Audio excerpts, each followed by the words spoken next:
Hi ಎಲ್ರಿಗೂ ನಮಸ್ಕಾರ ಸ್ನೇಹಿತರೆ, ನಾನು ನಿಮ್ಮ ಕ್ರಿಯೇಟಿವ್ ಕನ್ನಡಿಗ. ನಾನು ಯಾಕೆ ಇಷ್ಟು ದಿನ ವಿಡಿಯೋಸ್ ಮಾಡಿರ್ಲಿಲ್ಲ ಅಂದ್ರೆ ಪರ್ಸನಲ್ ಕೆಲಸಗಳು, ಪರ್ಟಿಕ್ಯುಲರ್ ಆಗಿ ಬಿಗ್ ಬಾಸ್ ಸೀಸನ್ 12 ರೋಸ್ಟ್ ಯಾಕೆ ಮಾಡಿರ್ಲಿಲ್ಲ ಅಂದ್ರೆ ನಾನ್ ರೋಸ್ಟ್ ಮಾಡೋಕೆ ಅಲ್ಲಿ ಏನೂ ಇರ್ಲಿಲ್ಲ. ಅದಕ್ಕೆ ಯಾಕೆ ಏನೂ ಇರ್ಲಿಲ್ಲ ಅಂದ್ರೆ ನಾವು ಹೊರಗಡೆ ಮಾಡ್ಬೇಕಾಗಿರೋದನ್ನ ನಮ್ ಗಿಲ್ಲಿ ಒಳಗಡೆನೆ ಅಚ್ಚುಕಟ್ಟಾಗಿ ಅದ್ಭುತವಾಗಿ ಆರಾಮಾಗಿ ಮಾಡ್ತಾವನೆ. ಹಂಗೆ ಅಂದ್ರೆ ವಿಮಲ್ ಆಡ್ ನೋಡಿದ್ದೀರಾ, ಕಣಕಣದಲ್ಲೂ ಕೇಸರಿ ಅಂತ, ಹಂಗೆ ನಮ್ ಗಿಲ್ಲಿ ಕಣಕಣದಲ್ಲೂ ಕೌಂಟರ್. ಬನ್ನಿ ಗಿಲಿ ಗಿಲಿ ಗಿಲಿ ಗಿಲಿ ಗಿಲ್ಲಕ್ಕು ಅನ್ಕೊಂಡು ಇವತ್ತಿನ ಈ ವಿಡಿಯೋನ ಶುರು ಮಾಡೇ ಬಿಡುವ. ಅದಕ್ಕೂ ಮೊದಲು ನಿಮ್ಗೆ ಗೊತ್ತಲ್ಲ, ನೀವು ನನ್ನ ಇನ್ಸ್ಟಾಗ್ರಾಮ್ ಅಲ್ಲಿ ಫಾಲೋ ಮಾಡ್ತಿಲ್ಲ ಅಂದ್ರೆ ದಯವಿಟ್ಟು ಫಾಲೋ ಮಾಡಿ. ಹಾಗೆ ನಮ್ಮ ಕ್ರಿಯೇಟಿವ್ ಕನ್ನಡಿಗ ಯೂಟ್ಯೂಬ್ ಚಾನಲ್ಗೆ ಸಬ್ಸ್ಕ್ರೈಬ್ ಆಗಿ ಪಕ್ಕದಲ್ಲಿರೋ ಬೆಲ್ ಐಕಾನ್ ಕ್ಲಿಕ್ ಮಾಡಿ. ಕನ್ನಡಿಗ ಅಂತರಲೇ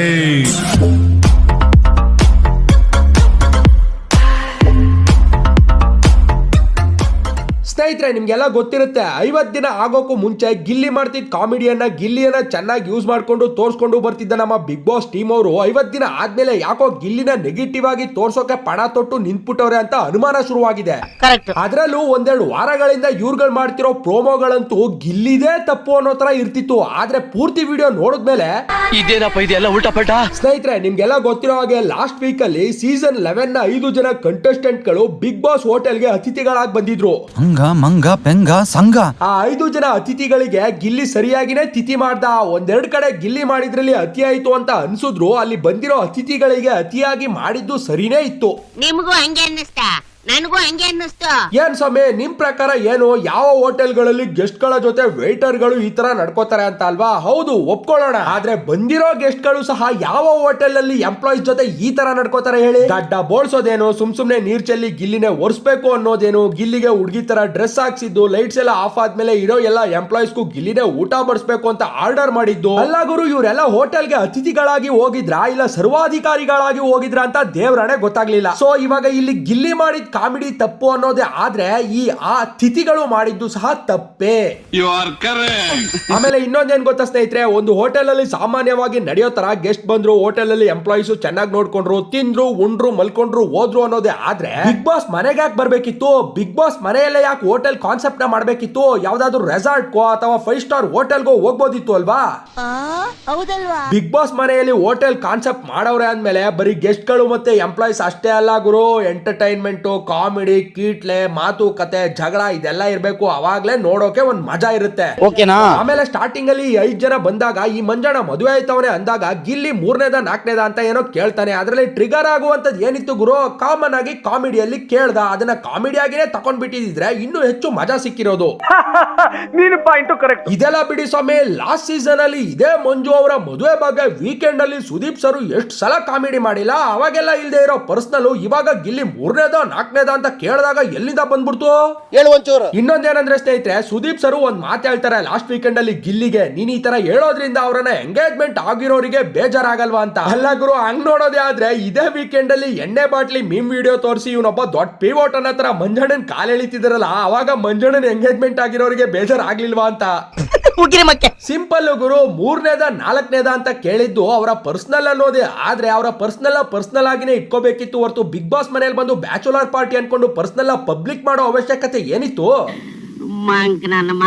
ಆಮೇಲೆ ಇನ್ನೊಂದು, ಗಿಲ್ಲಿ ಏನೋ ಬುದ್ಧಿ ಇಲ್ಲದೆ ಕೇಳ್ದ 3ನೇದ 4ನೇದ ಅಂತ, ಅದು ತಪ್ಪು ಅನ್ನೋದೇ ಆದ್ರೆ ಅಕ್ಕನ್ ಬುದ್ಧಿ ಎಲ್ಲೋಗಿತ್ತು ಗುರು? ಇನ್ಸ್ಟಾದಲ್ಲಿ ಗಿಲ್ಲಿ ಬಗ್ಗೆ ಹುಡುಗಿರ್ ಇಟ್ಕೊಂಡು ವಿನ್ ಆಗಿದ್ದು ಅದು ಇದು ಮತ್ತೊಂದು ಅಂತ ಸ್ಟೋರಿ ಹಾಕಿದ್ರಲ್ಲ. ಇವಳು ಈಗೀಗ ಚಿಗುರ್ತಾ ಇದ್ದಾಳೆ, ಆ ಚಿಗುರನ್ನ ಮೊಳಕೆಲಿ ಚಿವುಟಿ ಹಾಕ್ಬೇಕು. ಅಕ್ಕ ಹುಡುಗಿರ್ ಇಟ್ಕೊಂಡು ಗಿಲ್ಲಿ ಫೇಮಸ್ ಆಗಿಲ್ಲ ಕಣಕ್ಕೋ, ಗಿಲ್ಲಿ ಜೊತೆ ಇರೋದಕ್ಕೇನೆ ಆ ಹುಡುಗಿರ್ ಫೇಮಸ್ ಆಗೋರೆ. ಎಷ್ಟೋ ಇವನಿಂದಾನೆ TRP ಜಾಸ್ತಿ ಆಗಿದೆ, ಇನ್ಕ್ಲೂಡಿಂಗ್ ಈ ಸೀಸನ್ ಬಿಗ್ ಬಾಸ್ ಸೇರಿಸಿ. ಏನ್ ಗೊತ್ತಕ್ಕ, ನಮ್ ಗಿಲ್ಲಿ ಒಬ್ಬ ಪಕ್ಕ ಹಳ್ಳಿಯ ನಾಟಿ ಪ್ರತಿಭೆ, ಕೊಡ್ತಾ ಇರ್ತಾನೆ, ಈಸ್ಕೋತಾ ಇರ್ಬೇಕು ಅಷ್ಟೇ.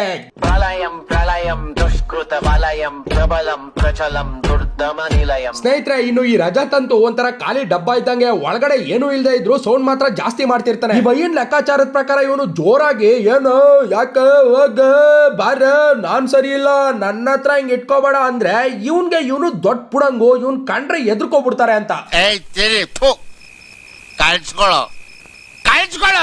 ಆಕ್ಚುಲಿ ಲಾಸ್ಟ್ ಸೀಸನ್ ಅಲ್ಲಿ ಇದ್ದಾಗ ನಾನು ಸಹ ರಜತ್ಗೆ ಸಪೋರ್ಟ್ ಮಾಡಿದ್ದೆ. ರಜತ್ ತುಂಬಾ ಇಷ್ಟ ಆಗಿದ್ರು. ಆದ್ರೆ ಯಾವಾಗ ಅಣ್ಣ ಬಿಗ್ ಬಾಸ್ ಇಂದ ಹೊರಗಡೆ ಬಂದು ತಾನು ದೊಡ್ಡ ಪುಡಂಗು, ತಾನು ಏನೇ ಮಾಡಿದ್ರು ನಡೆಯುತ್ತೆ, ನಾನ್ ಮಾಡೋದೇ ಸರಿ ಅನ್ನೋ ತರ ಬಿಟ್ಟು ಬಿಲ್ಡಪ್ ಕೊಟ್ಕೊಂಡು ಪಬ್ಲಿಸಿಟಿ ತಗೊಳಕ್ಕೆ ಬೇಡದೇ ಇರೋ ಕಡೆ ತಲೆ ಹಾಕಿ ತರ್ಲೆ ತರ ಆಡೋಕೆ ಶುರು ಮಾಡೋದು. ಅವಾಗ್ಲೇ ಗೊತ್ತಾಗೋಯ್ತು ಇದು ಖಾಲಿ ಡಬ್ಬ, ಇದ್ರಲ್ಲಿ ಏನು ಇಲ್ಲ, ಬರೀ ಇದಕ್ಕೆ ಸೌಂಡ್ ಮಾಡೋದಷ್ಟೇ ಇಷ್ಟ ಅಂತ. ಇನ್ನೊಂದೇನ್ ಗೊತ್ತಾ ಸ್ನೇಹಿತರೆ, ರಜತ್ ಗೆಸ್ಟ್ ಆಗಿದ್ದಾಗ ಗಿಲ್ಲಿಗೆ ಗಾಂಚಲಿ ತೋರಿಸ್ತಾ ಅನ್ಬಿಟ್ಟು ನಮ್ ಜನ ಇನ್ಸ್ಟಾಗ್ರಾಮ್ ಅಲ್ಲಿ ಕಮೆಂಟ್ ಆಫ್ ಮಾಡ್ಕೊಳ್ಳೋ ಮಟ್ಟಕ್ಕೆ ಮೊಕ್ಕೆ ಮಂಗಳಾರತಿ ಮಾಡವ್ರೆ. ಇವಾಗ ಕಂಟೆಸ್ಟೆಂಟ್ ಬೇರೆ. ಇನ್ ಮುಂದೆ ಏನಾದ್ರು ಗಿಲ್ಲಿ ಮುಂದೆ ಬುಲ್ಲಿ ತರ ಏನಾದ್ರು ಆಡೋಕ್ ಹೋದ್ರೆ ರಜತ್ ಬುಜ್ಜಿನ ಜಜ್ಜಿ ಬಜ್ಜಿ ಮಾಡಿ ಕಜ್ಜಿ ಬರೋ ಹಾಗೆ ಮಾಡ್ಬಿಡ್ತಾರೆ ಅಷ್ಟೇ.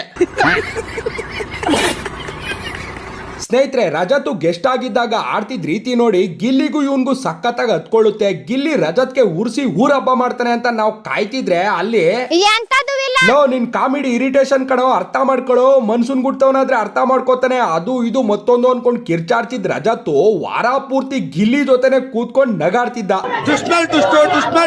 ಇನ್ನೊಂದೇನಂದ್ರೆ ಸ್ನೇಹಿತರೆ, ಗೆಸ್ಟ್ ಆಗಿ ಬಂದಿದ್ ವೀಕೆಂಡ್ ಅಲ್ಲಿ ಅಶ್ವಿನಿ ಅವ್ರನ್ನ ಫೈರ್ ಬ್ರ್ಯಾಂಡ್ ಅದು ಇದು ಮಣ್ಣು ಮಸಿ ಅಂತ ಹೊಗಳಿ ಗಿಲ್ಲಿನ ತೆಗಳಿ ಲಾಸ್ಟ್ ವೀಕ್ ಅಲ್ಲಿ ಅಶ್ವಿನಿ ಅವ್ರ ಜೊತೆನೆ ಜಗಳ ಆಡ್ಕೊಂಡು ಗಿಲ್ಲಿ ಜೊತೆ ನಗಾಡ್ಕೊಂಡು ಕುಂತಿದ್ನಲ್ಲ.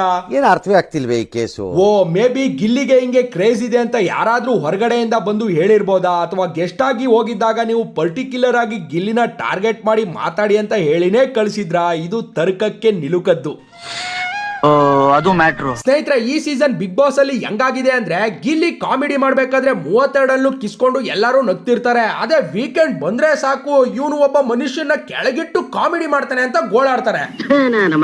ಅಲ್ಲ ಗುರು, ಅಷ್ಟು ನಿಮ್ಗೆ ಗಿಲ್ಲಿ ಮಾಡ್ತಿರೋ ಕಾಮಿಡಿ ಅತಿರೇಕ, ಒಬ್ಬರ ಕ್ಯಾರೆಕ್ಟರ್ ನ ಕೀಳು ಮಾಡುತ್ತೆ ಅನ್ನೋದೇ. ಆದ್ರೆ ಕಾಮಿಡಿ ಮಾಡ್ಬೇಕಾದ್ರೆ ಬೊಗಳ್ಬೇಕು, ಅದೇ ಕಾಮಿಡಿ ಮಾಡ್ಬೇಕಾದ್ರೆ ನಗದ್ಬಿಟ್ಟು ಆಮೇಲೆ ಬಂದು ಅರ್ಬೇರ್ಕೆಗಳ ತರ ಆಡ್ಬೇಕು. Beautiful point. ಸ್ನೇಹಿತರೆ, ಯಾರು ಏನೇ ಮಾತಾಡ್ಕೊಳ್ಳಿ, ಯಾರು ಏನೇ ಹೇಳಿ, ಒಟ್ನಲ್ಲಿ ಬಿಗ್ ಬಾಸ್ ಸೀಸನ್ 12 ಅಲ್ಲಿ ಒನ್ ಮ್ಯಾನ್ ಶೋ ಅಂದ್ರೆ ಅದು ನಮ್ ಗಿಲ್ಲಿನೇ. ವಿತೌಟ್ ಗಿಲ್ಲಿ ಈ ಸೀಸನ್ ನ ಊಹೆ ಮಾಡ್ಕೊಳ್ಳೋದು ಕಷ್ಟ. ಅದರಲ್ಲೂ ಟೆಲಿಕಾಸ್ಟ್ ಆಗೋ 1 ಗಂಟೆ 30 ನಿಮಿಷದಲ್ಲಿ 1 ಗಂಟೆ ನಮ್ ಗಿಲ್ಲಿನೇ ಫ್ರೇಮ್ ಅಲ್ಲಿ ಇರ್ತಾನೆ. ಇಟ್ ಮೀನ್ಸ್ ಗಿಲ್ಲಿಯಿಂದ ಚಾನಲ್ ಅವ್ರಿಗೆ ಅಷ್ಟೊಂದು ಕಂಟೆಂಟ್ ಸಿಗ್ತಿದೆ, ನೋಡೋ ವೀಕ್ಷಕರಿಗೂ ಸಖತ್ ಎಂಟರ್ಟೈನ್ಮೆಂಟ್ ಸಿಗ್ತಿದೆ ಅಂತ ಅರ್ಥ. ಸ್ನೇಹಿತರೆ, ಇದಷ್ಟೇ ಅಲ್ಲ, ವೀಕೆಂಡ್ ಅಂತ ಬಂದಾಗ ಪ್ರತಿ ಶನಿವಾರ ಪ್ರೋಮೋದಲ್ಲಿ ಗಿಲ್ಲಿನ ಬೈಯೋದು, ಪುನಃ ಭಾನುವಾರ ಅವನ ಕೈಲೇ ಕಾಮಿಡಿ ಮಾಡಿಸಿ ಎಪಿಸೋಡ್ ನ ಮುಗಿಸೋದು. ಒಟ್ನಲ್ಲಿ ಗಿಲ್ಲಿ ಒಂಥರ ಬಿಗ್ ಬಾಸ್ ಮನೆಯಲ್ಲಿ ಡಿ ಬಾಸ್ ಇದ್ದಂಗೆ, ಪಾಸಿಟಿವ್ ಆರ್ ನೆಗೆಟಿವ್ ಫ್ರೇಮ್ ಅಲ್ಲಂತೂ ಇದ್ದೇ ಇರ್ತಾನೆ. ಈ ಮನೇಲಿರೋ ಕಂಟೆಸ್ಟೆಂಟ್ಗಳು ಅಷ್ಟೇ, ಅವನು ಕಾಮಿಡಿ ಮಾಡಿದಾಗ ಕಕ್ಕೋ ಅಂತ ನಗ್ಬಿಟ್ಟು ವಾರದ ಕೊನೆಯಲ್ಲಿ ಅವನ್ಗೆ ಕಳಪೆ ಕೊಡ್ತವೆ. ನಮ್ ಗಿಲ್ಲಿಗೆ ಮನೇಲಿರೋರು ಎಷ್ಟೇ ಕಳಪೆ ಕೊಟ್ರು ಆಚೆ ನೋಡೋ ಜನಕ್ಕೆ ಗಿಲ್ಲಿ ಉತ್ತಮನಾಗ್ತಾನೆ ಇರ್ತಾನೆ. ಮನೇಲಿರೋ ಬೇರೆಯವರು ಜನರ ದೃಷ್ಟಿಯಲ್ಲಿ ಕಳಪೆ ಆಗ್ತಾನೆ ಇರ್ತಾರೆ ಅಷ್ಟೇ. ಅರ್ಥ ಆಯ್ತಾ? ಇನ್ನೊಂದೇನಂದ್ರೆ ಸ್ನೇಹಿತರೆ, ಲಾಸ್ಟ್ ವೀಕೆಂಡ್ ಅಲ್ಲಿ ಸುದೀಪ್ ಅವರು ಒಂದ್ ಮಾತು ಹೇಳಿದ್ರು, ಗಿಲ್ಲಿ ಜೊತೆ ಯಾರೇ ಇದ್ರು ಅದು ಮನೆಯವರಿಗೆ ಪ್ರಾಬ್ಲಮ್ ಆಗ್ತಿದೆ ಅಂತ. ಅದ್ರ ಅರ್ಥ ಗಿಲ್ಲಿ ಜೊತೆ ಇದ್ದವರಿಗೆ ಫುಟೇಜ್ ಸಿಗುತ್ತೆ, ಬೇರೆಯವರಿಗೆ ಸಿಗಲ್ಲ ಅಂತ ಹೊಟ್ಟೆ ಕಿಚ್ಚು ಮುಂಡೆ ಉಕ್ಕೆ. ಗಿಲ್ಲಿ ಜೊತೆ ಯಾರಿದ್ರು ಇಡೀ ಮನೆಗೆ ಪ್ರಾಬ್ಲಮ್ ಇದೆ. ಇನ್ನೊಂದ್ ಕಡೆ ನೋಡಿದ್ರೆ ಅಶ್ವಿನಿ ಗೌಡ ಅವರನ್ನ ಎಷ್ಟಾಗುತ್ತೋ ಅಷ್ಟು ಒಳ್ಳೆಯವರು ಅಂತ ತೋರ್ಸೋ ಪ್ರಯತ್ನಗಳು ನಡೀತಿವೆ ಅಂತ ಜನ ಮಾತಾಡ್ತಾವ್ರೆ. ಬಟ್ ಅವಮ್ಮನ್ ಮಾತುಕತೆ ನಡವಳಿಕೆ ನಾನೇ ಅನ್ನೋ ಅಹಮ್ಮಿಂದ ಒಳ್ಳೆಯವರು ಅನ್ನೋ ಪದಕ್ಕೆ ವಿರುದ್ಧವಾಗಿನೇ ಕಾಣಿಸ್ತವ್ರೆ. ಇನ್ನೊಂದೇನ್ ಗೊತ್ತಾ, ಅಶ್ವಿನಿ ಅವರ ಜೊತೆ ಜಾನ್ವಿ ಅವರು ಇರೋದ್ರಿಂದ ಅಶ್ವಿನಿ ಅವರು ಜಾನ್ವಿ ಅವರ ಮಾತುಗಳನ್ನ ಕೇಳಿ ಕೆಟ್ಟಾಗಿ ಕಾಣಿಸ್ಕೋತವ್ರೆ ಅನ್ನೋ ಕಾರಣಕ್ಕೆ ಜಾನ್ವಿ ಅವರು ಇನ್ನು ಮನೇಲಿ ಇರೋಕೆ ಡಿಸರ್ವ್ ಇದ್ರು ಆಚೆ ಕಳಿಸಿರ್ಬೋದು ಅನ್ನೋದು ಜನಗಳ ಅಭಿಪ್ರಾಯ. ಅರ್ಥ ಆಯ್ತು, ನನಗೆ ಈಗ ಅರ್ಥ ಆಯ್ತು. ಸ್ನೇಹಿತರೆ, ಕೊನೆದಾಗೊಂದು ಮಾತು, ಯಾರೇ ಆದ್ರೂ ಒಬ್ಬರನ್ನ ಕೆಟ್ಟವರನ್ನಾಗಿ ಅಥವಾ ಒಳ್ಳೆಯವರನ್ನಾಗಿ ಮಾಡಬೇಕು ಅಂದ್ರೆ ಯಾರ ಕೈಯಲ್ಲೂ ಮಾಡೋಕ್ಕಾಗಲ್ಲ. ಅದು ಅವರವರ ಕೈಯಲ್ಲೇ ಇರುತ್ತೆ, ಮತ್ತೆ ಅವರ ನಡವಳಿಕೆಯ ಆಧಾರದ ಮೇಲೆ ಡಿಪೆಂಡ್ ಆಗಿರುತ್ತೆ ಅಷ್ಟೇ. ಸ್ನೇಹಿತರೆ, ಈ ವಿಡಿಯೋ ಇಲ್ಲಿಗೆ ಮುಕ್ತಾಯವಾಯಿತು. ಮುಂದಿನ ವಿಡಿಯೋದಲ್ಲಿ ನಾಯಿ ಸತೀಸ್ ನಾಲ್ಗೆನ ಆಚೆ ಹಾಕಿ ನಾಯಿಗಳ ಕೈಲಿ ಉಚ್ಚ ವಹಿಸುವ ಅಂತ ಹೇಳ್ತಾ ಈ ವಿಡಿಯೋನ ಇಲ್ಲಿಗೆ ಮುಗಿಸ್ತಾ ಇದ್ದೀನಿ. ಅದಕ್ಕೂ ಮೊದಲು ನಾವು ಯಾವಾಗಲೂ ಕೊನೆಯಲ್ಲಿ ಹೇಳೋದನ್ನ ಹೇಳಲೇಬೇಕು ಅಲ್ವಾ? ನನ್ನ ವಿಡಿಯೋ ನೋಡಿ ಉರ್ಕೊಂಡು ಬಂದು ಕಮೆಂಟ್ ಅಲ್ಲಿ ಕಕ್ಕ ಮಾಡಿದ್ರೆ ದೇವ್ರು ಮಾಡ್ಬಿಡ್ತೀನಿ. ನನ್ನ ಈ ವಿಡಿಯೋ ಸ್ವಲ್ಪ ಆದ್ರೂ ಇಷ್ಟ ಆದ್ರೆ ಲೈಕ್ ಮಾಡಿ, ಶೇರ್ ಮಾಡಿ, ಕಮೆಂಟ್ ಮಾಡಿ. ಹಾಗೆ ನಮ್ಮ ಕ್ರಿಯೇಟಿವ್ ಕನ್ನಡಿಗ ಯೂಟ್ಯೂಬ್ ಚಾನಲ್ಗೆ ಸಬ್ಸ್ಕ್ರೈಬ್ ಆಗಿ ಪಕ್ಕದಲ್ಲಿರೋ ಬೆಲ್ ಐಕಾನ್ ಕ್ಲಿಕ್ ಮಾಡಿ. ಅದನ್ನ ಕ್ಲಿಕ್ ಮಾಡೋದ್ರಿಂದ ನಾವು ಪೋಸ್ಟ್ ಮಾಡೋ ಪ್ರತಿ ಒಂದು ವಿಡಿಯೋ ನೋಟಿಫಿಕೇಶನ್ ಕೂಡ ನಿಮ್ಮ ಮೊಬೈಲ್ಗೆ ಡೈರೆಕ್ಟ್ ಆಗಿ ಬರುತ್ತೆ. ಧನ್ಯವಾದಗಳು. ಜನರಿಂದ ನನ್ನ ಮೇಲೆ ಬಂದೆ, ಜನರನ್ನೇ ನನ್ನ ದೇವರೆಂದೇ.